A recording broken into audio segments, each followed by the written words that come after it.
Okay, so the first part, like always, wash your hands, greet the patient, make sure they are who they are.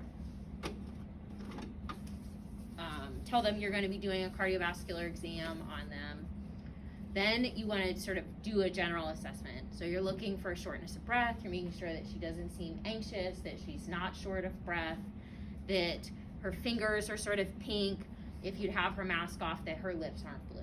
So you're kind of looking for obvious reasons of distress, respiratory and cardiovascular. So you can see she's comfortable, she's calm, she's collected, she doesn't look like she's in cardiovascular distress. You want a radial pulse, so you're gonna get a pulse here, take it for 30 seconds, but don't tell the patient that for the second 30 seconds you're watching for respirations. So you're gonna watch then rise and fall of the chest. So count the pulse for 30 seconds, double it to get the pulse rate, then respirations for another 30 seconds and double that, okay? Blood pressure, just like you usually do, it does not need to be the long way, so just a regular blood pressure. If you're unsure of whether their blood pressure is normal or not, just ask them, what's your normal blood pressure? If they say 140/80, and go to 160 when you're actually doing the blood pressure, okay? All right, then the next thing is to make sure that the patient's at 30 degrees. So pull this out, you can lay back for me. So the patient should be supine, head at 30 degrees for the first part of it. You're going to inspect first, just like you always do. So kind of like you did when you were just general appearance, you're looking at the whole precordium. Do you see any pulsations that doesn't look normal? So you're looking across here. You'd want to be looking across the area of the PMI, which is just going to be about 5th intercostal space, mid-clavicular or medial to that. So I'm going to just lift up on the edge of your bra. So you're going to be looking there for that. Okay, so I don't see anything on inspection. Then you can palpate all of these places. So when you palpate, you want to be doing for different things. So heaves, lifts, and thrills. The heaves and lifts, you're going to be feeling with the whole hand and kind of just lifting. You want to do it in all areas of the precordium. So you're going to do right sternal border, left sternal border, the base of the heart, and the apex of the heart, okay? So you're feeling for all of those. Then to get the thrills, you only want sort of the ball or the palm. So again, the same locations, but you need to maybe do just a couple to get all the spots. So in males, if you want to, you can cover the whole area. In females, you want to not actually grab the whole breast tissue. If you need the female to lift the breast out of the way, ask them to do so. Palpating the PMI, again, I look. Sometimes it's easier with light across here. So while you're trying to find this, actually count rib spaces so you're in the right spot. So first, second, third, fourth, fifth. So fifth, and then it wraps sort of around here. So you're looking in the area that you think is the 5th intercostal space, about mid-clavicular line.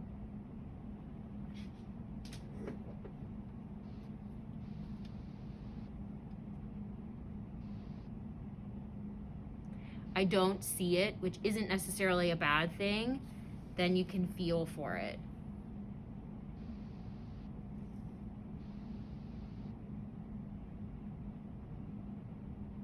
And I can feel it right here. So then sometimes if you felt it, you can look to see if it's there once you know the location. I still don't see it. So it's probably just palpable, which is okay.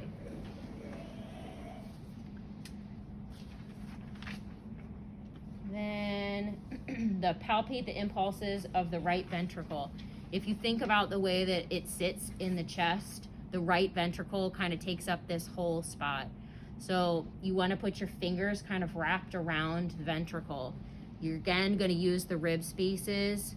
It should be the 3rd, fourth, fifth intercostal spaces, and you kind of rest the fingers on the xiphoid process. So again, the right ventricle's here. You kind of got your hand all around the right ventricle, okay? Then we listen. So this is the diaphragm. This actually has a bell on it, okay? So you're gonna listen all with the diaphragm, all with the bell. While you're learning, I actually want you to find the rib spaces. So find rib spaces so you know exactly that you're in those rib spaces when you listen. So aortic is in the right sternal border, second intercostal space. Then you have pulmonic, which is second intercostal space, left sternal border. And then you're gonna go down the sternal border. So the second pulmonic, third intercostal space.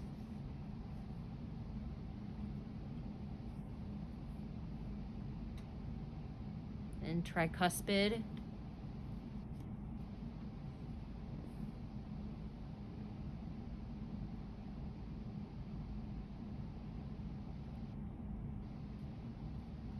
And you're in fifth intercostal space.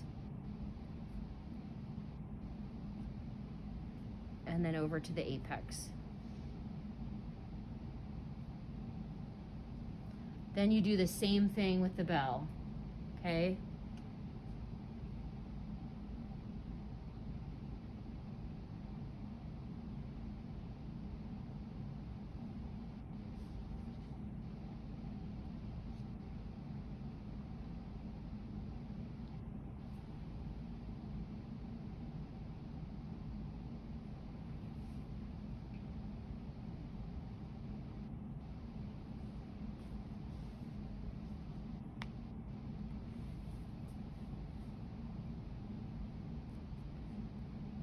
Okay, so that's auscultation in all the areas using the diaphragm and the bell. Then you change how you actually examine the patient. So again, these changes are just because you hear different things. If you don't see the PMI in the supine position, you may be able to feel it in the left lateral decubitus. So I'm gonna have you roll up facing that direction. Good. Yep, perfect. So again, you can use the light to see.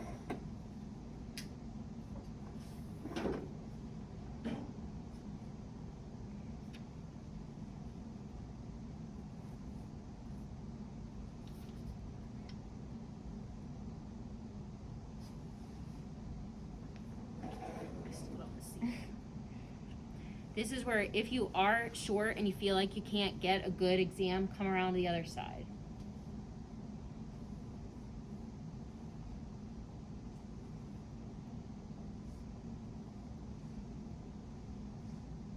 And I feel it, and it's about in the same location. It's still in the fifth intercostal space, and it's about mid-clavicular, maybe a little medial to mid-clavicular. Then you auscultate.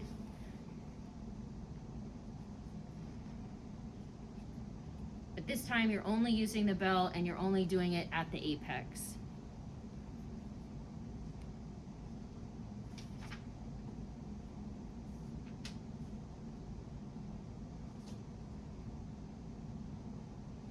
Good. And you can roll back. So you want to listen for a decent amount of time in each spot to really hear a couple of cardiac cycles. Yeah, you can sit up.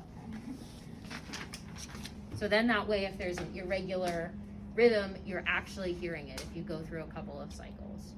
So then the next position that you want to examine the patient is leaning forward. So you have the patient lean forward and you're looking across the sort of precordium again, looking for the same things that you did before. Is there anything, any movement that you see? Then you're actually palpating again for the same thing.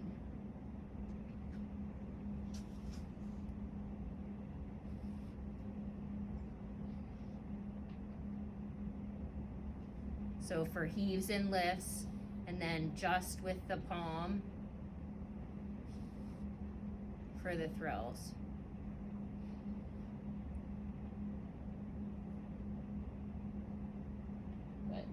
Then you palpate again over the apex. So I know that some of these you're palpating for different things, but you're in the same location. We still want you to do it a separate time for the apex. Then PMI to see if you can find that again. So if you can't find it right away, count again rib spaces and then follow it over. It's still in about the same position, which it should be. Then when you listen, you're only listening down the left sternal border. So my recommendation is that you actually hold your breath while the patient's holding their breath, so that you know if they need a breath in between you listening to all of those things. So I'm gonna get in the right location. I have you take a deep breath in and all the way out for me, and then hold your breath.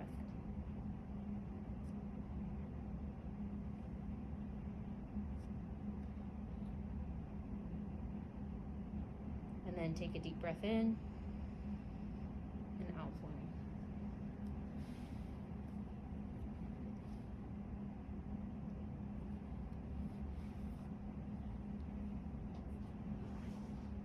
And then breathe. So make sure you tell them to breathe when they're finished with it. I think that's it.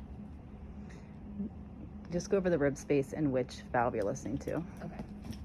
So this is the second intercostal space, which is the aortic valve. Second intercostal space, left sternal border, pulmonic. Then third intercostal space, sternal border, still pulmonic. Fourth intercostal space, the sternal border, tricuspid. Then a second tricuspid, second, third, fourth, fifth intercostal space, still the sternal border. And then the mitral, or sometimes they just say listen over the apex, is going to be fifth intercostal space at that sort of mid-clavicular line.